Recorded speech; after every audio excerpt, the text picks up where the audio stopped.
In a prestigious hospital, the head doctor considers himself untouchable and openly humiliates the new nurse. Colleagues remain silent, and the atmosphere becomes increasingly hostile. But one patient keeps a close eye on what is happening. When the truth comes out, the consequences are unpredictable. Subscribe so you don't miss new stories, and write in the comments what city you're from. The glass facade of Northern Peak Medical Center mirrored the gray sky, a towering beacon of modernity and privilege. The air smelled of antiseptic and fresh linen, every surface polished to perfection, every corner designed to exude excellence. A soft hum of activity echoed through the pristine halls, nurses pushing medication carts, doctors discussing patient charts, monitors beeping rhythmically. Yet, beneath the immaculate exterior, an invisible current of tension buzzed, a current that Miranda Holt felt the moment she stepped through the revolving doors. Her first impression was the cold efficiency of the place. The front desk receptionist, a middle-aged woman with a clipped voice and tired eyes, barely glanced up as Miranda approached. She tapped quickly on her keyboard, sliding a visitor's badge across the marble counter without meeting Miranda's gaze. "Orientation room, 3rd floor. Use the east elevator," the woman said, her tone mechanical. "Thank you," Miranda replied politely, her voice steady despite the knot forming in her chest. As she walked away, she felt the subtle weight of stares, fleeting glances from staff passing by, eyes that lingered a second too long. Some measured her, others dismissed her. Miranda was no stranger to this scrutiny. A black woman in an elite medical institution, she knew the assumptions being formed before she even introduced herself, but she carried herself with the poise of someone who had fought for her place and earned it. The elevator's mirrored walls reflected her determined expression. Her dark curls were neatly pinned back, her uniform crisp, her ID badge clipped to her chest. The name beneath her photo read, Miranda Holt, RN. Her credentials boasted years of experience in trauma care and intensive care units, yet she knew her presence here would be questioned. The orientation room was a sleek conference space, its walls lined with plaques and framed photographs of past directors, all of whom shared the same familiar profile: white, male, powerful. A handful of new hires had already gathered, some nurses, a few residents, engaged in polite, guarded small talk. Conversations slowed when Miranda entered. She gave them a brief nod, choosing a seat near the side, away from the clusters. No introductions were offered. Minutes later, the room fell silent as a tall figure entered. Dr. Edward Adamson. His reputation had preceded him, the head of surgery, renowned for his surgical brilliance and equally infamous for his harsh, domineering leadership style. His tailored lab coat, perfectly ironed, bore his name stitched in bold, and his salt and pepper hair was combed with exacting precision. He carried himself like a man accustomed to being the smartest person in the room. His cold, steel-gray eyes scanned the newcomers, and when they landed on Miranda, they paused, a flicker of something unreadable, sharp and assessing. The pause was brief but weighted. Then his lips pressed into a thin line. "Welcome to Northern Peak," he began, his voice deep, precise, and devoid of warmth. "Excellence here is not a goal. It is the baseline. Mediocrity has no place within these walls. If you are here, it means you passed the preliminary filters. But passing filters and surviving in my hospital are two different things." Miranda felt the sting of his gaze, the words crafted like scalpels, cutting into assumptions. He hadn't singled her out by name, but she felt targeted all the same. As the orientation concluded, the group dispersed quickly, eager to escape Adamson's icy presence. Miranda was gathering her materials when his voice sliced through the thinning crowd. "Holt?" She turned, her spine straightening. "Yes, doctor?" Adamson approached with an air of casual authority, though his eyes were anything but casual, sharp, dissecting. "I reviewed your file," he said coolly. "ICU trauma experience. Impressive. On paper." A pause, calculated and cutting. "I trust you understand that pedigree matters little without performance. Here, you either prove your worth or become a liability. Understood?" Miranda's jaw tightened. She felt the unspoken, "you don't belong here," humming beneath his words. She met his stare without flinching. "Understood," she replied evenly. "I've never had a problem proving myself." A slow, cold smile ghosted across his lips. "We'll see." Without waiting for a response, he turned and walked away, his dismissal as palpable as the tension he left in his wake. The afternoon was a baptism by fire. While other new hires shadowed senior nurses for orientation, Adamson sent Miranda directly into the ICU, a trial by pressure and chaos. She was assigned to the most critical patients, each case demanding rapid decisions and steady nerves. But this was Miranda's domain. In a flash of urgency, her instincts ignited. She stabilized a post-op patient whose oxygen levels plummeted, silenced a crashing alarm with swift intervention, and handled a combative patient with calm authority. Her pulse pounded, but her hands were sure. The storm of the ICU was where she felt most alive. Yet, despite her seamless performance, the atmosphere from her colleagues remained glacial. Cold glances, stiff replies, no offers of help. She overheard two nurses whispering as she passed. "New girl's trying too hard. She won't last under Adamson." She kept walking, her face an unreadable mask, but inside a fire sparked. That evening, the hospital buzzed with unexpected activity. A high-priority trauma case arrived by helicopter, a patient transferred under extraordinary secrecy. The ER doors burst open with a flurry of paramedics, and at their center, on a gurney, lay a man, unconscious, his face pale and bruised. His injuries were severe: broken ribs, a fractured arm, internal bleeding, but his bearing, even in vulnerability, hinted at someone significant. His suit, now bloodied, was expensive. His watch, though cracked, was of a rare brand that only the highest echelon wore. Adamson himself appeared, his manner brisk. "I want the best monitoring on him, around the clock." His eyes then, calculating as ever, found Miranda. "Holt, you're assigned to him." A flicker of something passed through the room. Surprise, disbelief, whispers. He's given her the VIP? What's he playing at?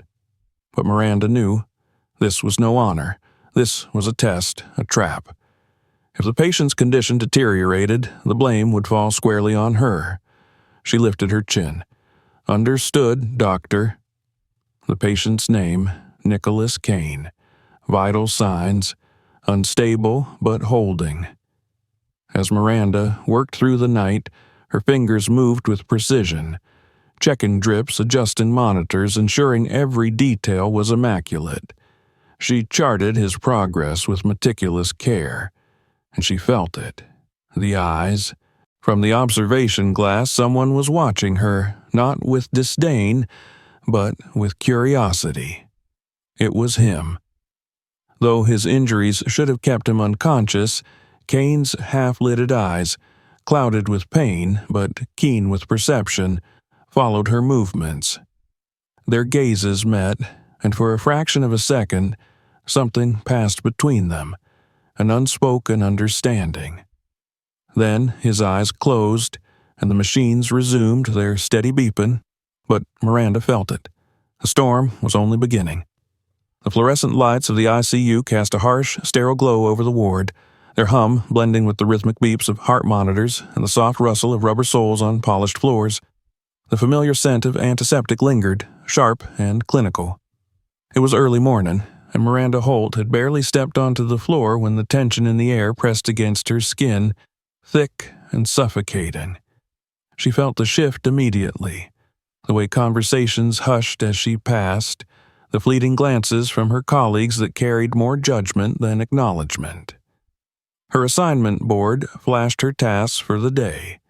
Her name appeared again and again, tagged to the most difficult patients, complex cases that required precision, resilience, and, most importantly, endurance.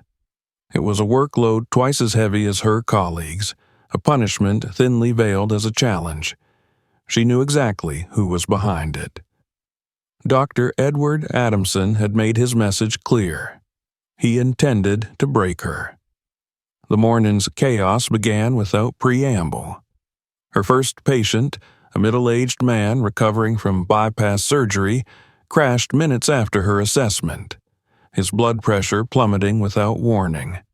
The alarm blared, and Miranda moved on instinct. "Sodium, bicarb, now," she ordered, her voice sharp and steady. A junior nurse hesitated. "Are you sure? The chart—" "I said now." The ampule was in her hand a second later. She administered it, and within moments the monitor showed the faintest climb, blood pressure stabilizing, pulse steadying. The junior nurse stared at her wide-eyed. You caught it!" Miranda barely paused. "The signs were there if you know where to look. Get him prepped for an echo. We need to be sure." The tension in the room dissipated as the crisis passed, but Miranda felt no relief. She knew what would come next, and as if summoned, Adamson arrived, his stride slow but charged with authority. His eyes flicked to the monitor, then to the patient's chart, then, finally, predator-like, to Miranda. "Interesting," he said, his voice smooth but sharp beneath the surface. "You deviated from the attendance protocol." Miranda's eyes met his unwavering. The patient was in metabolic acidosis. Waiting for a full workup would have killed him. A long, cold pause, then, "A bold gamble, Holt. I hope your record reflects the outcome you claim. Otherwise—" He let the threat hang in the sterile air. Without waiting for a reply, he turned and walked away, leaving behind the unspoken warning. By midday, the hostility had thickened. Miranda felt it not only from Adamson, but from the entire unit. Colleagues who should have been teammates became obstacles. Simple requests were met with delays or indifference. Supply orders for her patients mysteriously went missing. Handoff reports were incomplete, and critical pages were accidentally ignored. The whispers followed her like shadows. "Think she's showing off? Adamson's testing her. She won't last. She's just lucky, that's all." In the break room, Miranda overheard two nurses. "You saw how he's loading her shifts, right? It's brutal. She's lucky to even be here. What did she expect?" The second nurse's voice dropped to a conspiratorial whisper. "Honestly, I don't trust her with the high-risk cases. You never know." Miranda entered the room and the voices stopped, their owners dissolving into feigned focus on coffee cups and charts. She felt the burn of their assumptions on her back.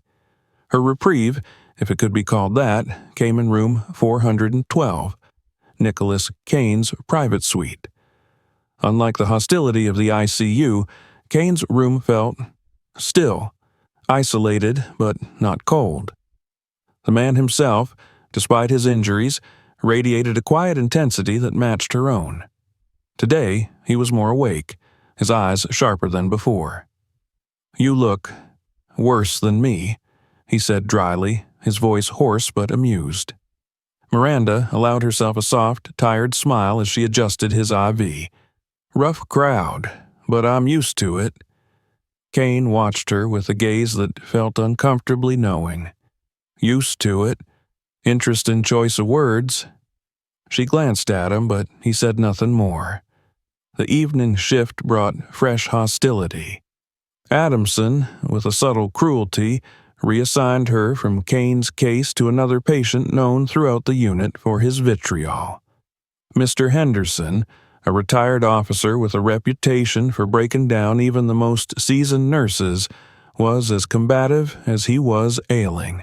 His chart read like a novel of complications: heart failure, diabetes, and a foul temper sharpened by pain and prejudice. The moment she entered, his gaze, cold and assessing, landed on her skin before her scrubs. "You?" His lip curled in disgust. "They sent you? Get me someone who knows what they're doing." Miranda felt the familiar sting, but kept her voice even. "I'm your nurse, Mr. Henderson. Let's check your vitals." He barked a laugh that carried venom. "I don't want your hands on me. Find someone else. I don't trust—" His voice dipped into something dark, something she had heard too many times. "Your kind." She felt her pulse spike, but her hand remained steady as she adjusted the cuff around his arm. "I assure you," she said, her voice cool, "your heart doesn't care what color my skin is, only that I know how to keep it beating." What she didn't know, what no one knew, was that from the observation room, someone was watching.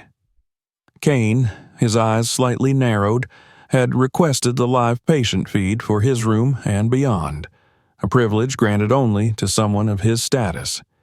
He heard every word. And he saw something else. Through the cold, venomous rejection, he saw her resolve. She didn't flinch, didn't crack. She endured. His fingers tapped once against the edge of his blanket. Interesting. But Adamson was relentless. By the end of her shift, Miranda was dragging. Her body ached from the strain, her mind from the constant hostility. As she charted her cases at the nurse's station, Adamson approached, placing a thick folder on her desk with a theatrical thump. "Holt," he said, his voice laced with mock concern, "since you're so adept at multitasking, I trust you can handle these additional case reports. They're urgent." The pile was twice what any other nurse had. The room was silent, the audience waiting for her reaction. She met his eyes, her exhaustion burning behind her ribs. "Of course, doctor," she said, her voice crisp but smooth. "I'll handle it. Competence tends to scale." For the briefest moment, something flickered in Adamson's eyes. Surprise, then something colder. He didn't like the defiance. He leaned closer, his voice dropping to a private, venomous murmur. "Let's see how long you last under pressure. You'll break, Holt. They always do." And then he walked away. But she wouldn't break. She couldn't. Not here. Not now. As the clock ticked toward midnight and the ward settled into the eerie hum of machines and distant footsteps, Miranda sat alone at the station, the weight of the day pressing down on her shoulders, but not her spirit. She felt the war that was building around her, and inside her, something forged under pressure, stronger than any blade Adamson could wield. In the shadows of his room, Nicholas Cain closed the live feed, his expression unreadable.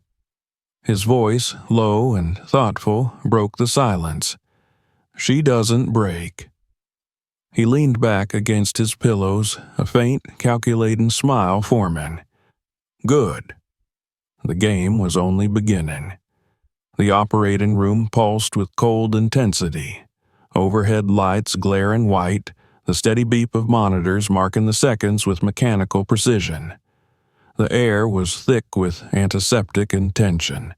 Every surface gleamed with surgical sterility, every instrument placed in perfect readiness. The room buzzed with quiet urgency as the surgical team prepped for what had been labeled a high-risk, high-profile operation. At the center of it all lay Nicholas Cain, unconscious beneath a sterile drape, his body broken from trauma, but his presence still commanding the room even in silence. His vitals flickered on the monitor, stable but fragile. Miranda Holt stood scrubbed and ready, her gloved hands steady, her heart a controlled rhythm beneath her gown. She felt the eyes on her, watching, waiting. The unspoken tension was palpable. She wasn't supposed to be here. Not for this. But Adamson had made certain of it. The announcement had come abruptly that morning. Just as Miranda began her shift, a critical operation was scheduled for Cain, a complex thoracic and abdominal procedure with multiple surgeons involved, the kind of case that made reputations. And Adamson, with that razor-thin smile of his, had handpicked Miranda to assist. It wasn't a reward. It was a crucible. She understood the stakes immediately.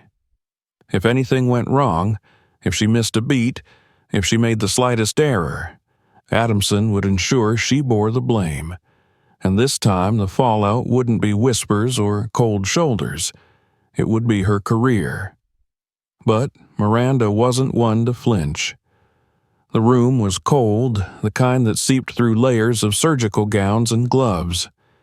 Machines chirped and pulsed, a symphony of human fragility and technological precision. The chief anesthesiologist called out, "Vitals steady, BP holding at 118/75. Adamson entered last, his presence chilling the room even further. His voice, clipped and authoritative, sliced through the surgical masks. "Let's proceed. Nurse Holt," he added, his gaze finding her, "stay sharp. I'll expect you to keep up or step out." His meaning was clear. This was a test, and he expected her to fail. The first incision was swift, Adamson's blade cutting with practiced precision. The surgical field became a battlefield, exposing layers of flesh and fragile organs, revealing the damage that trauma had wrought. Miranda's hands moved without hesitation, anticipating Adamson's needs before he could voice them. Suction, clamp, retractor. She anticipated every tool, every motion, the rhythm of the operation etched into her muscles from years on the front lines of trauma care.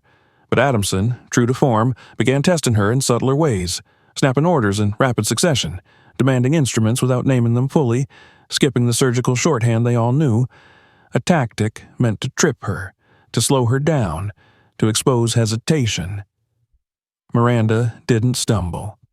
She matched his pace, command for command, her movements smooth and exact. But then the complication struck, a sudden spike on the monitor, Cain's blood pressure plummeting. "BP's crashing, 60/40, the anesthesiologist barked. Adamson's hand paused. "Bleed! Clamp it!" he snapped. A sudden flood of blood filled the cavity thick and fast. A vessel had ruptured, hidden damage beneath layers of trauma. Adamson moved to clamp, but his hand, steady until now, wavered by a fraction, hesitation seizing him in the crucial second. Miranda saw it, saw the artery's position, saw the wrong angle he was about to take, too deep, too forceful. He was about to sever rather than seal, and Cain would bleed out. Her voice cut through the chaos, clear and firm. "Doctor, stop. Wrong vector. Approach from the inferior angle. You'll collapse the artery." The room froze. The weight of her interruption, her defiance, hung in the sterile air. Adamson's eyes, hard and cold above his mask, snapped to hers. And in that instant, she saw his choice. His pride or Cain's life. For a fraction of a heartbeat, his fingers tightened on the clamp. Then, without a word, he adjusted, followed her direction.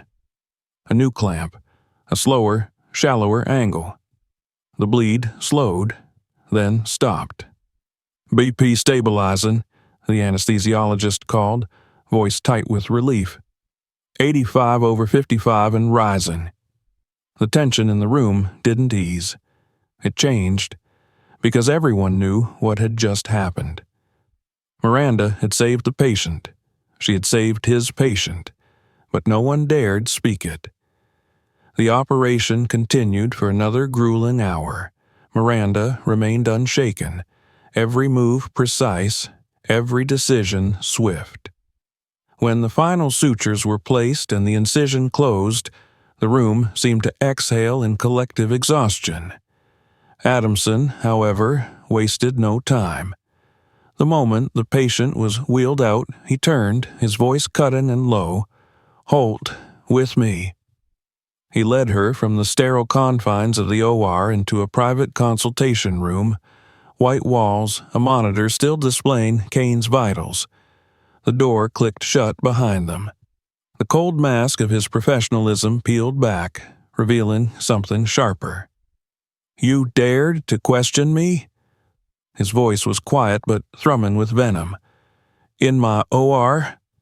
Miranda's pulse pounded, but her voice was steady. "I questioned your angle, doctor, not your authority, and I was right." His eyes burned into hers. "You were out of line, and Cain would be dead if I hadn't been." The silence was razor-edged, his fists curled at his sides. "Let me be very clear, Holt," he said, his voice dropping to a dangerous growl. "I don't care how skilled you think you are. You are here because of a system that tolerates quotas and politics, not because you belong. You are exactly where I'm supposed to be," she interrupted, her voice hard as steel. "And you know it." The air crackled. His lips curled into something between a snarl and a smirk.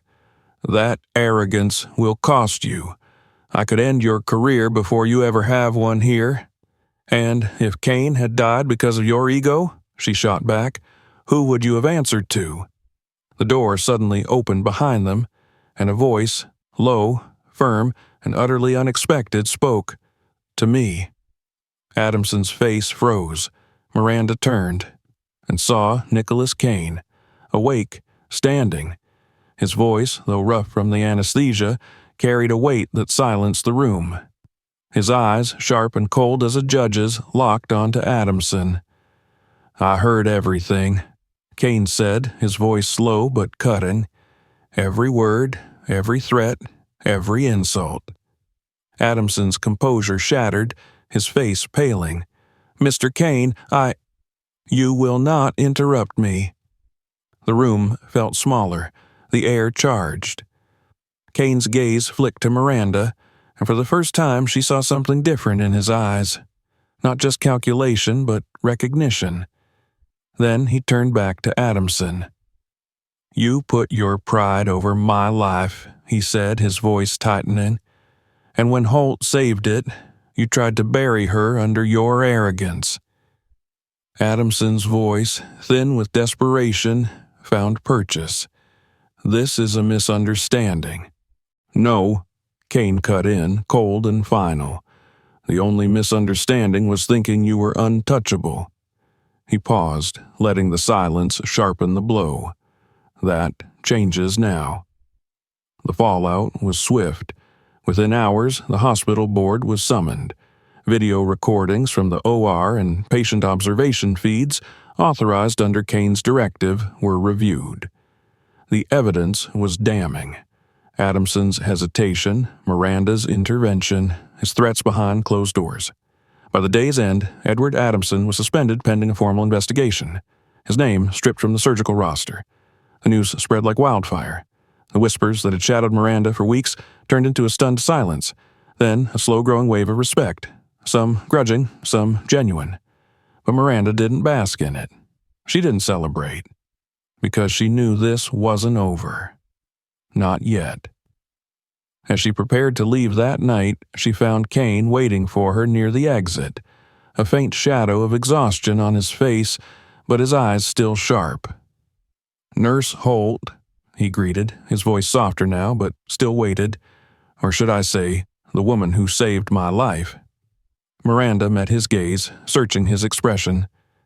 "You planned this," she said quietly. "Didn't you?" A corner of his mouth lifted, wry, but not unkind. "Not the surgery, but yes, I've been watching." He paused. "You don't break." His eyes, calculating and certain, held hers.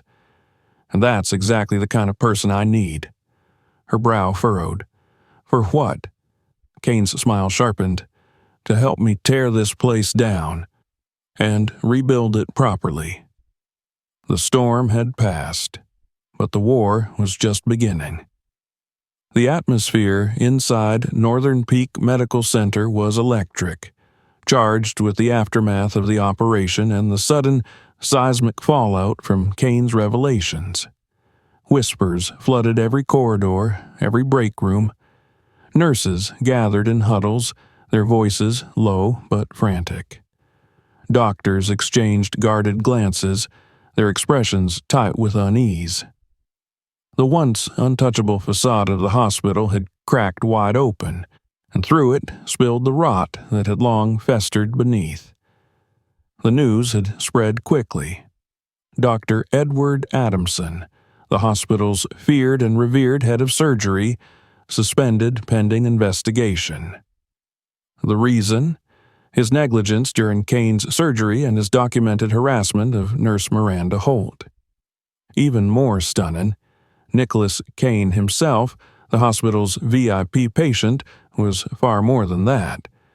He was their most powerful investor. The emergency staff meeting was called with unprecedented urgency. The entire hospital, from physicians to administrative staff, was summoned to the main auditorium. The room, usually reserved for quarterly briefings, now overflowed with tension. Rows of white coats and scrubs packed the seats, faces strained with anticipation, confusion, and, in some cases, dread. At the front, a podium stood ready, flanked by members of the hospital board, most with stony expressions, but it was the man standing beside them who commanded every eye. Nicholas Cain. Dressed now in a tailored suit, his arm still braced from his injuries, he carried the same air of authority he had wielded in the operating room, only now it was sharpened to a blade. His gaze swept the room once before he stepped to the microphone, his voice cutting through the nervous murmur like a scalpel through flesh. "Good morning," he began, his tone cold, businesslike. "For those of you who don't know me," his lips curled faintly, "I am Nicholas Cain, investor, patient, and witness." A ripple of whispers ran through the room. Cain continued, his voice tightening. "I came to this hospital expecting the highest standard of care. What I experienced instead was something far more telling, a culture of hostility, prejudice, and arrogance. I witnessed not only a failure of professionalism, but a failure of character." His eyes, sharp and cutting, found faces in the crowd, faces that quickly lowered their gaze. "And that," he said, his voice hardening, "ends today." The impact was immediate. First came the investigation results, swift and damning. The hospital board, under Cain's directive, presented their findings. Dr. Edward Adamson's pattern of discriminatory behavior and intimidation, corroborated by witness statements and recorded footage from surgical suites and observation rooms.